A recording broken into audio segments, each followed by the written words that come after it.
today we're going to be talking about Dyrus and TSM.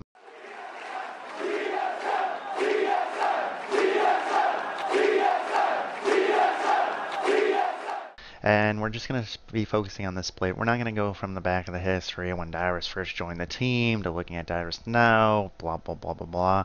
We'll talk a little bit about Dyrus, but we're going to talk about TSM from starting at the beginning of this year, I guess, and that would be IEM Cologne, or I guess beginning of 2014 or end of 2014. So you had IEM Cologne, and TSM came into this game and into this competition, and they didn't look good.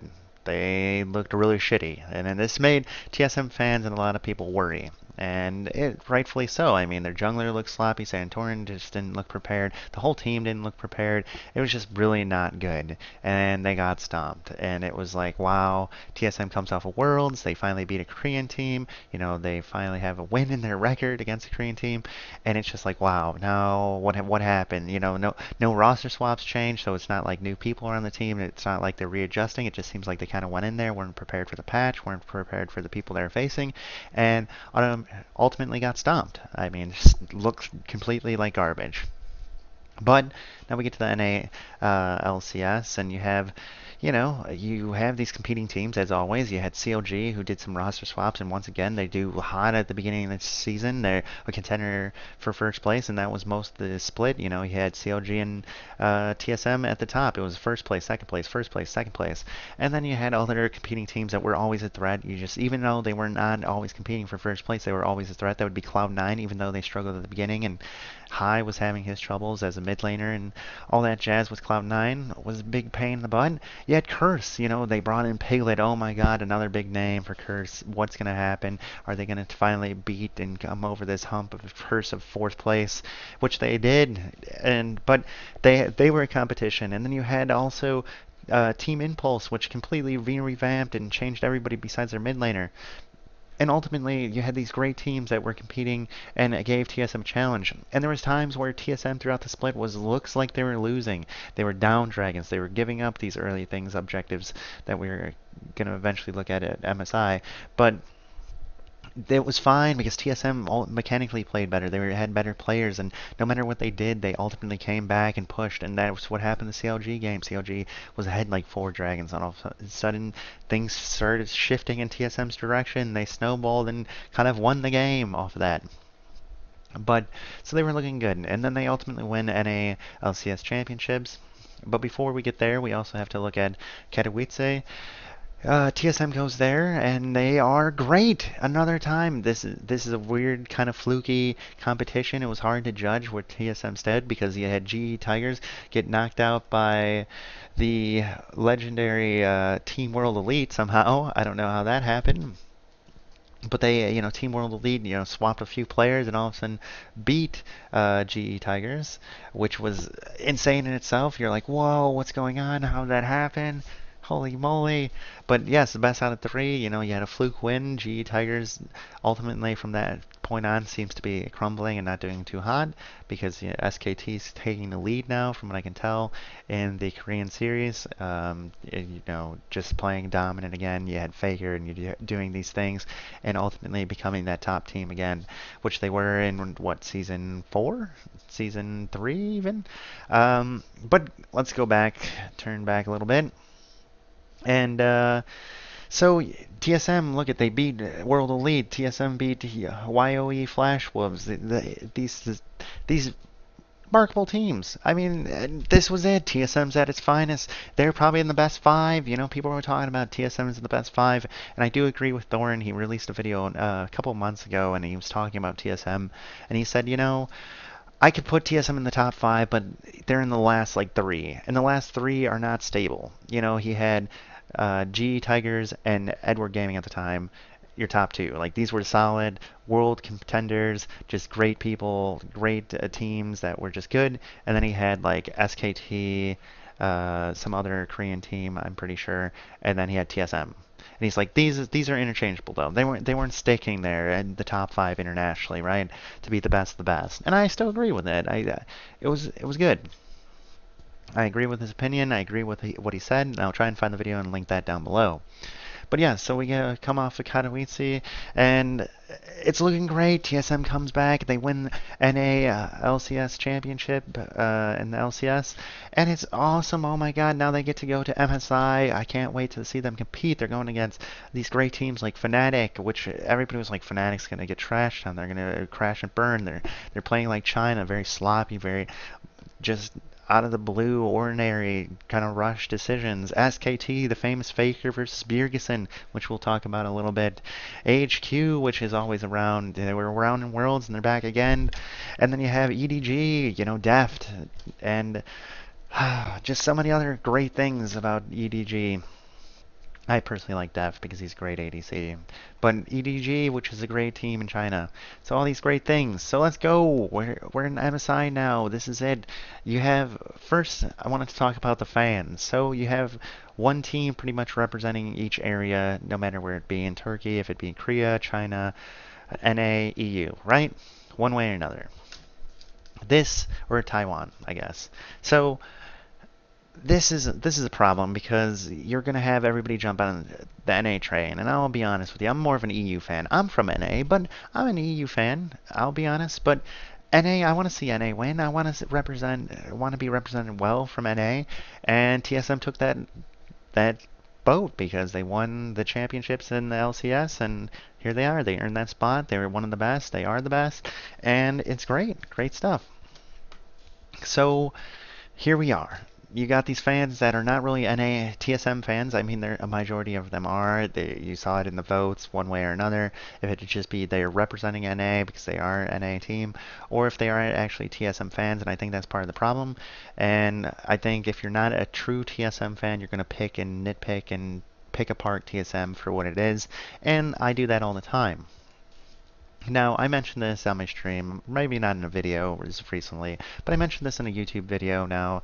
Here, right here, you can quote me in the future, but TSM has a major problem. They need to fix it, and it's really come out in this competition. You have seen TSM flaws now, and TSM needs to work and fix this some way or another, and it's pretty much leave Dyrus in the top lane as a little island that he likes, which he prefers. Some people say he prefers that. That's the way he plays. He's got a limited pool, as someone say, and that is an argument to make. But you also have to feed TSM.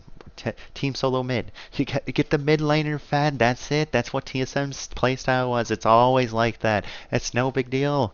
But it's a big flaw, and I think it's a huge flaw that you put a big burden on Bjergsen. And then you have the bot lane, and Santorin trying to get the bot lane rolling. And it's hard. I think Wild Turtle, he's good most of the time, but then he plays really crappy sometimes. I prefer Wild Turtle more of a streamer, more of a personality than not really a professional player. Yes, he's good. He's at the professional level, don't get me wrong, but I just see him more as a streamer and more of a personality where, he's got that trolly smile and, he looks at you and you're just like, man, this guy, I could watch him all day. He's just trolly, funny, and he tried to cheer up the team, and he always is a happy, energetic guy.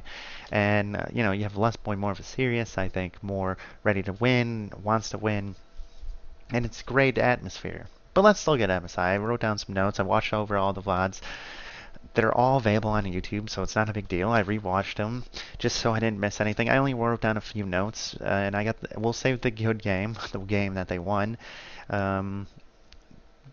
last, just to make TSM look a little bit better. But TSM went, what, 1-4? Let me count these games. 1, 2, 3, 4, 5. 1-4. Yep, 1-4. So first game of the day, Fnatic versus TSM. This is easy. TSM's got this. They're more constructed. They're more confined.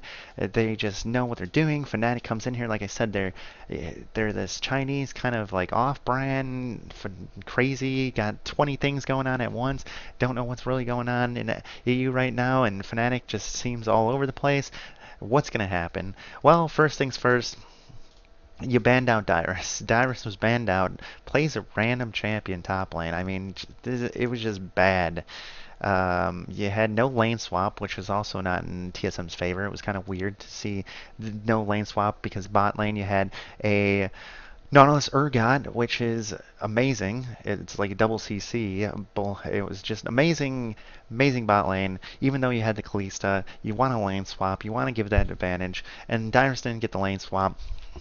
So Dyrus was at a disadvantage too against the Cassiopeia, and he's just not having a good time. Reign over ganks, 3 ganks in the first 8 minutes compared to 0 ganks of Santorin. Just insane amount. Rainer was all over the map, ganking. He blew flash twice against Bjergsen. I think the second time they actually killed Bjergsen, and it was just insane, you know. And on top of that, you know, things are steamrolling. The ganks are going well, and Dyrus gives first blood, of course. And they lose top tower. They lost first dragon. Unfortunate loss from the blue buff. They got stolen later on and invaded the jungle. Lustboy got caught out and then dives towers Bjergsen, who Bjergsen was playing Cho'Gath, which I don't understand. And the analysts talk about this a lot. I don't understand why TSM really wants to put Bjergsen on these carries such as Urgot and Cho'Gath. I saw it a lot of this series, and I know it's in the meta, and I know it's what you have to play, but it doesn't fit Bjergsen's style, and it's not a style that Bjergsen really can carry from, especially Cho'Gath. I feel Cho'Gath's very bulky, very slow. Yes, he can catch somebody out. He does a lot of damage if he can get steamrolling. Even if he's behind, he does a lot of damage because his Nom is a big factor, and it's a way to secure dragons and barons. But Bjergsen's better on those Ahri, LeBlanc, those assassination champions, and they're not really out of the meta. You know, you can put him on Zed, put him on a LeBlanc, something that he can roam. That was another thing. In the Fnatic game, he didn't roam. Bjergsen stayed, even though he was out CSing his opponent. He was doing good against Fabev, and some people would argue even better. But he didn't roam. He didn't do anything. Dyrus wasted TP, and they didn't push the tower. Santorin only won at a CS lead at 20 minutes, which was insane. Bjergsen not in the lead of CS. Wild Turtle losing out in CS. Dyrus losing out in the CS because he didn't get the lane swap. He was ready getting camped and ganked. It's insane. And then, pretty much, 23 minutes in, Fnatic gets Baron. They had 2 dragons on TSM, which TSM didn't even compete for in that game. I don't understand what was going on. No try for the dragon. They just kind of let them go. 23 minutes in, you get a Baron, maybe 26 at that. They got a Baron steamrolling. Huni was split pushing bottom, and Fnatic just steamrolled over them. It looked like TSM didn't know what they were doing. They came in there like they were kind of lost again. It kind of looked like I Am Clone again. I was like, whoa, what's going on? This looks like I Am Clone. We'll save the winning game for last, like I said. So, SKT versus TSM. Dyrus picked Hecarim. It was kind of weird. It doesn't fit the style. What's going on now? I feel like they're going out of their niche, not going into the TSM style. You know, TSM really wants that tanky top, more of a, just there in their face, CC for Bjergsen, be there for Bjergsen if it be Lulu or Maokai, something that just can benefit the team, not really a carry, fighter kind of guy. This time Dyrus was a little bit aggressive. People are blaming Dyrus completely for this game because he was too aggressive. He gave first blood. Santorin actually got caught in the jungle, invading. Once again being useless in my opinion, this jungle. But great headbutt by Wolf. I mean, for his Alistar play, he was taking the lantern from Lustboy, and as he was taking the lantern, Wolf just headbutts him right back into the jungle, and they get a kill. And this is where I want to talk about Bjergsen versus Faker. Oh my god, Bjergsen was out CSing Faker at 10 minutes, by 10 CS, give or take, 10 to 15 CS. Oh my god, this is great. I just can't believe it. Bjergsen clearly better than Faker. I don't know where people are coming up with this stuff.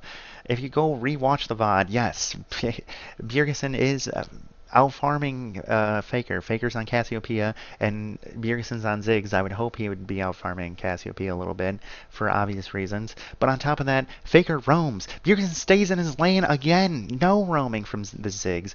Faker roams into his own jungle, gets a kill. That's where he gets his first kill on Santorin.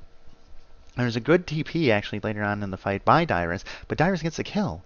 Dyrus is getting the kill. I don't know what's going on. That's not their plan. Dyrus gets a kill from Hecarim. He can't really carry. That's not their plan at all. Like I said, it's feed Bjergsen, feed Turtle. Those people are carriers. Dyrus is more the person that is the brute.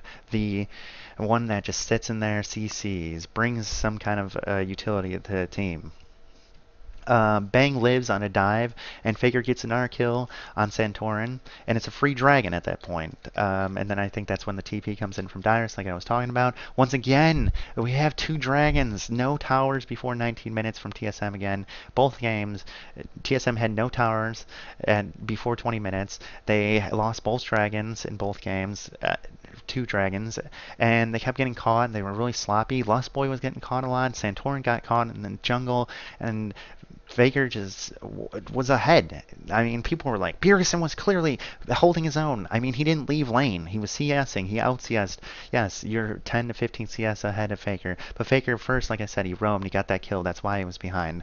Ultimately, he gets a kill on Bjergsen because you had the great ganks from Benji, who ganked him and killed him, who blew his flash in the first place, then ganked him again, tower dove him, and now Faker has 2 kills. Yeah, Faker is ahead 10 CS, but now Faker has 2 kills.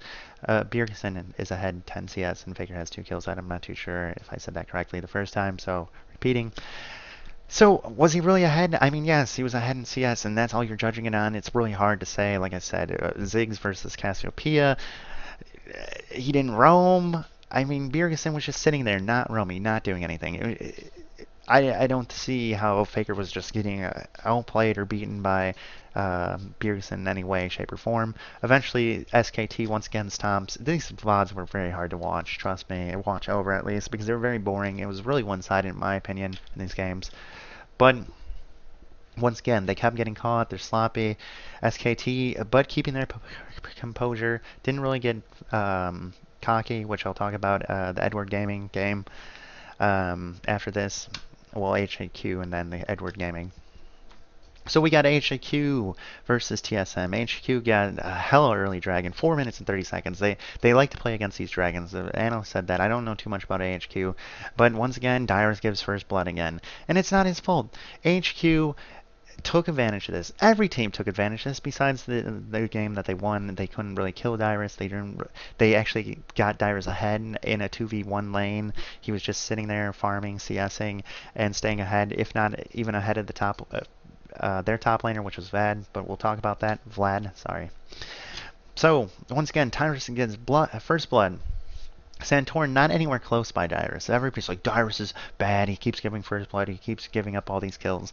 In the Edward Gaming, I could see where he kind of tilted. Didn't give a fuck anymore. But like I said, we'll get to that. Dyrus gives first blood again. TSM gets the first turret this time, an early 7-minute turret. But Santorin is useless again at 15 minutes. Really didn't do anything in his jungler. He didn't get the top. His bot lane rolling. He didn't get the mid lane rolling, and he left Dyrus to dry because that's their plan. Santorin's there to feed Bjergsen, or is there to feed Wild Turtle. And the ganks that he tried to get for Wild Turtle just never panned off. You know, they did do a gank, and it would either be a counter gank from the opposite jungler, or the gank wouldn't work at all. And he would go up there, and he'd be like, I can't gank. This is not gankable, and he wouldn't gank at all. And like I said, in the AHAQ game, Santorin was useless again. Only 1 assist within 15 minutes, where the other jungler had like 4 assists, 2 kills. I'm just going off of memory. I'm not too sure. I didn't have it written down here. But the jungler all over Bjergsen, blowing those flashes, making sure there's pressure in that lane, getting his top lane fed, because his top lane can carry. You know, that's another thing with Fnatic game. If you get the top lane fed, you feed Huni. Huni can carry the game. I've talked about Huni before. He is a monster, and it doesn't matter if the mid lane or the bot lane are doing poorly. Huni can just be like, get my backpack, I'm going. And there's a lot of for these teams, or professional teams, you get one lane rolling, and he's like, all right, that lane can roam now. That lane can put pressure. That guy can go in the jungle. This guy can push a dragon. This guy, if he TPs against Dyrus, he's going to have a better advantage. He's going to bring more damage. He's going to bring more utility. He'll have more items. Common sense, guys. But anyway, so Turtle out of position all the time on this time. I've seen that a lot throughout the series. Turtle was out in front a lot. He was pulling a double lift in a few of these. I don't know if it was just because he was tilting or just not aware of what was going on, but he got caught out. All outer towers are compared to with the one tower once again. I mean, the opposite team just steamrolled over TSM. They had all 3 outer towers. TSM only had 1 tower at sometimes in these games, or 2 towers at tops. I'm not even going to give them 2 towers, because usually it was either 1 or 0. So the last game, EDG versus TSM. So once again, Dyrus is left alone. His jungler, Santorin's up top lane, not doing anything. There was an analyst actually went over this in a replay. But Dyrus is left alone. There's no pressure from his team. They either need to do something top lane because they lane swapped, of course, and let Dyrus die and do something top lane, or help and counter gank for Dyrus. Well, Dyrus gives first blood again because it was Dove 3v1. He was in a 2v1 lane, he gets Dove. Once again, playing weird champions. I mean, Dyrus wasn't playing his champions either. I mean, I don't know if that you can blame that as a small pool or just champions that they just generally don't play in TSM. Some people argue that Dyrus has a small pool, which is understandable. I mean, he likes to play certain champions. He wants to play those certain champions because those are champions he does well. I mean, if you play a Maokai, which we'll talk about in the winning game, even if he's behind, if he gets that champion, he can still be useful. He can still be ahead in the late game because he's just ultimately really tanky and he can be there for utility one way or another for his team. Whereas he's playing Gnar and Hecarim, or in the Sion game with the EDG, Sion can get pretty tanky, don't get me wrong, but when you're getting constantly Dove and Sion needs to have something going for him, or he's just going to be a squish ball, which he was, it's just going to be bad, ultimately, all the way around. But anyway, so they lane swap. Dyrus gives first blood. EDG gets basically a free dragon because you don't get a lot of roam from Bjergsen yet again. Bjergsen stays in his lane, stays there, kind of afraid to kind of roam. Also, once again, on these Cho'Gath, kind of tanky, Urgot, kind of weird champions, which you don't want to see Bjergsen on in the first place. But anyway, Santorin missed an ult on 2v3, which kind of fucked the top lane again. He couldn't get the top lane rowing. Bjergsen then stayed and died. He stayed after he got ganked from the jungler and the mid lane. In the EGG game, it was just kind of weird. TSM tried to fight again, and Def already had 2 kills from Dyrus on the bot lane, and when they lane swapped, he gave him another 2 kills, so Def's way ahead of Turtle now. Even if Turtle was out CSing him, which they point out, they're like, Turtle's ahead like 30 CS or something. This is insane. But you have to keep in mind, if you're ahead 30 CS, that's like a kill, maybe a kill and a half, give or take. When you're ahead 2 kills and you're already have a Hurricane, he was that far ahead. He had his Hurricane completely built before he went to the top lane, and then he got another 2 kills. It was just steamrolling from there. Once again, losing 2 dragons. No contesting for these dragons at all. No movement, nothing. No wards. Once again, 3 towers to 0. In this game specifically, Pawn actually out CS Bjergsen at 10 minutes. I mean, Bjergsen said throughout this tournament that he was out CSing and ahead at 10 minutes against his opponent. But here, Pawn was out CSing Bjergsen and clearly just outplaying TSM all the way. But EDG, unlike the other teams, had no respect for TSM. I mean, they were chasing kills, they were diving in between 2 towers. It was just really disrespectful. And this is what makes me hate NA, because it's like that. Even if they won that game, even if TSM won, I wouldn't feel privileged. It makes me go back to the Samsung White game. And Samsung White was a cocky team, don't get me wrong. And every team's cocky, and everybody's team, oh, I'm great, I'm awesome. I mean, we can look at NA and name tons of people. But just, it reminds me of that Samsung White game. Everybody's like, we won a game. Oh my god, we won a game. This is what, you know, the Korean is finally beatable from TSM standards, right? It was disrespect. I mean, the casters were like going, what? Why is Samsung White picking this? This team comp doesn't work. Then what are they doing? What's going on? It was disrespectful. They had no respect for TSM. They dominated TSM in 2 games, and then they're like, oh my god, these guys are so easy. We have no respect for you. And it bit them in the ass, don't get me wrong. They lost that game at Worlds, but they bounced back. They bounced back and they beat them. And it's the same thing with the TGG game. It just all came back. It was like a bad memory. I was like, oh my god. The disrespect in this game is so high with TSM. So then we'll go and end on a good note against the Turkish team. Here, what are some of the things? It fell right into TSM's playstyle. I mean, Dyrus hit level 2 in the duo lane. Yeah, he still didn't get any help. Keep in mind that Dyrus didn't get any help in this game. It was the same way they've always played. Lustboy was kind of playing kind of crappy this game for some odd reason. He face checked a bush blindly, had to blow flash. I mean, Bjergsen was ahead at what was it, like 15 minutes, I believe, or 10 minutes, 175 CS versus Energy's 113 CS. They get the first three outer towers compared to the BJK. They have a 23-minute Baron, which is like every other game that TSM faced. Their other opponents got about a 23 to 24-minute Baron, and then by 26 minutes they won. Typical TSM play. I mean, nothing's changed. And this is what worried me before. I mean, this is the same thing we see time and time again when it comes to TSM. It had nothing to do with Dyrus. The Dyrus hate train is ridiculous.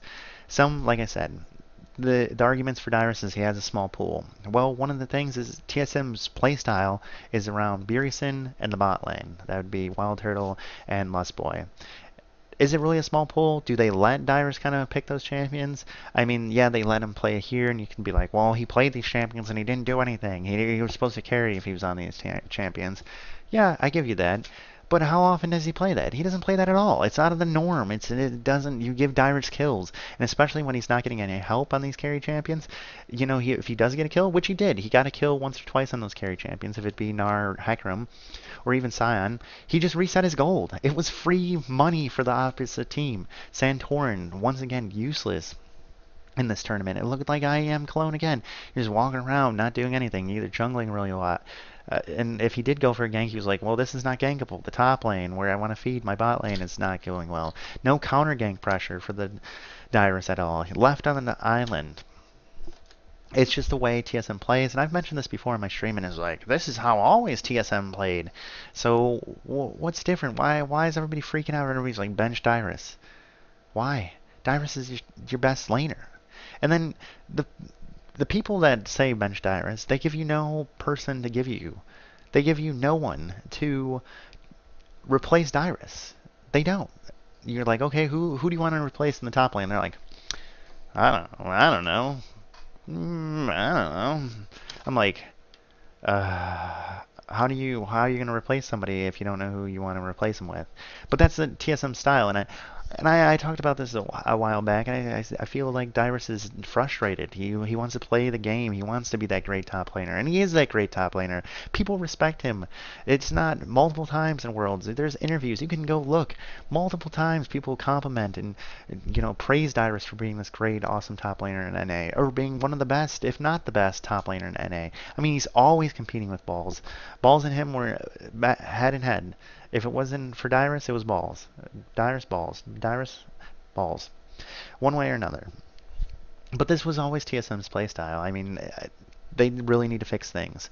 And just real quickly, Nuke Duck kind of made something on his Ask of him. They're like, do you believe, somebody asked the question, do you believe that Dyrus should be benched? And Nuke Duck, I don't know how much room he has to talk, but Nuke Duck was like, oh, well, if they want to win Worlds, they got to get rid of the top lane, their bot lane, and their jungler. And I was like, well, who are you going to replace him with? See, nobody's got answers to replace him. They were like, okay, replace this guy. And then when they get replaced, they're like, oh, you were a great guy. You did lots. You were a big part of the team. I mean, this is ridiculous. It is honestly ridiculous.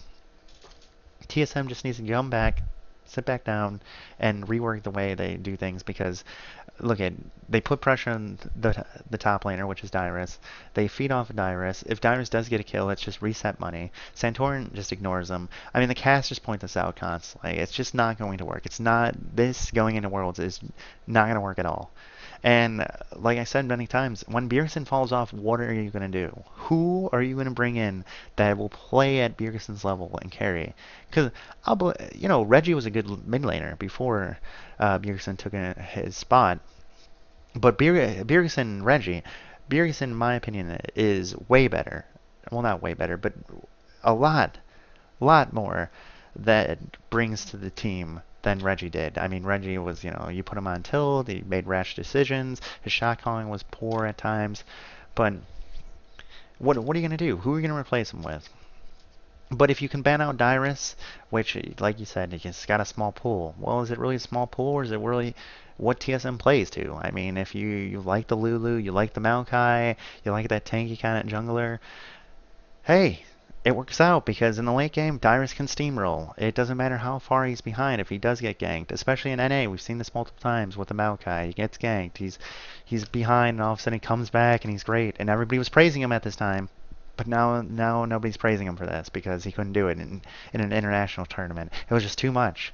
Well, because people fed off that. They kept ganking it. And then they put pressure elsewhere. I mean, multiple times, and this is something that I noticed, is they specifically ganked Bjergsen's lane and put pressure on Bjergsen on these champions. Well, like I said, he was not mobile champions, and he was vulnerable to ganks. I mean, these Cho'Gath picks and these Urgot picks just didn't work out ultimately. Like I said, they're kind of bulky, they're kind of slow. You really have to have that like pure good team fight and have Bjergsen in the back and just have him just firing away. Which, where an assassin, he can roam more, which he didn't do at all. Santorin didn't really gank at all because he couldn't get off a successful gank. And just ultimately, TSM played like garbage. I mean, just the TSM Dyrus, bench Dyrus is ridiculous. It's ridiculous, and I know I ranted all over the place, but mainly this is always TSM style. People are like, oh, TSM's always played like this. And for some odd reason, I mentioned this, and all of a sudden it was okay. I mentioned Dyrus being a big liability in the NACL, LCS, and everybody's like, oh, it's okay. He comes back, though. He comes back. That's what matters. And I'm like, all right, we'll see on the international scale. And then they kind of we see they kind of got that hope, like I said, with the fluke wins and the fluke things that happened and turn events. Did we really see where TSM stood? And then we come to MSI, and now we see the top of the top teams going head to head, and here we are. But no, I don't think we should bench Dyrus. I think TSM needs to refocus on what they need to do. Get their head out of the gutter. Santorin needs to either counter gank or just push a gank one way or another for his bottom lane, or he needs to counter gank for Dyrus and actually have Dyrus as teammate, because Dyrus is actually a very good, very skilled top laner and does everything he can. It's not like, hey, he's running out besides the one game where he kept running out. And getting caught and feed because he was too aggressive. But mostly he plays passive. He's under his tower. When you're getting dove 2v1, getting dove 3v1, yeah, you're going to dive. Maybe if it was in bronze elo, he could get all 3 kills, but this isn't bronze. They juggle the tower aggro perfectly. They go in, nobody dies on their aspect, and Dyrus is just, free food. Free food. But thank you all for watching. The Dyrus Hype Train is for multiple reasons. Like I said, it's for people who are just supporting NA and their team's not there, so they're not really true TSM fans. So they're gonna nitpick and they're gonna break apart Dyrus and anything that's weak against TSM, which has always been weak. It's nothing new. These are the same problems, the same consistency that they've always had. The weird random picks, either from Dyrus or if it be Bjergsen, I mean, it just didn't fit their style. Like I said, Bjergsen's more, in my opinion, better on those Aries, those LeBlancs, those assassination champions, not Ziggs. I mean, Ziggs is okay, but not Urgot, not Cho'Gath. I know they're in the meta, but it just doesn't fit Bjergsen's style. And Bjergsen kind of stuck in his lane. I don't know if he's was afraid this tournament or intimidated to, go elsewhere.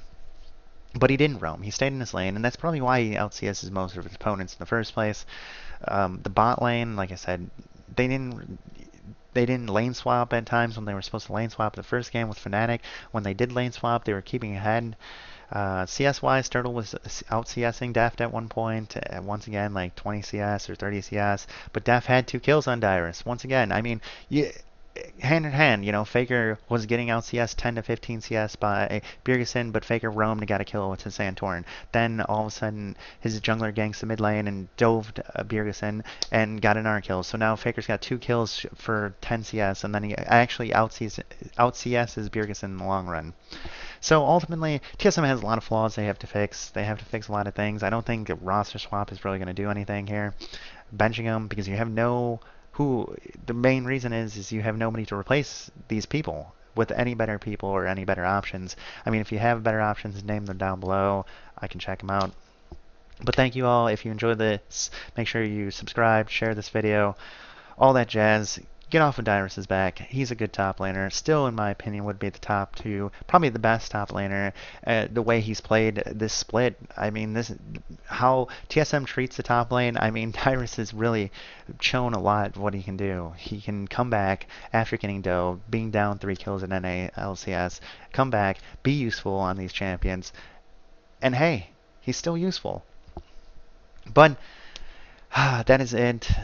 Dyrus, I don't think is getting benched. The only way I see Dyrus ever leaving TSM or stepping down is if he steps down himself, and he'll probably stay in the organization. And Dyrus is a softie on that part too, so I don't see that happening. I mean, I think at one point Reggie's gonna be like, "You're gonna have to step down, buddy," and then Dyrus will be like, okay." I don't know.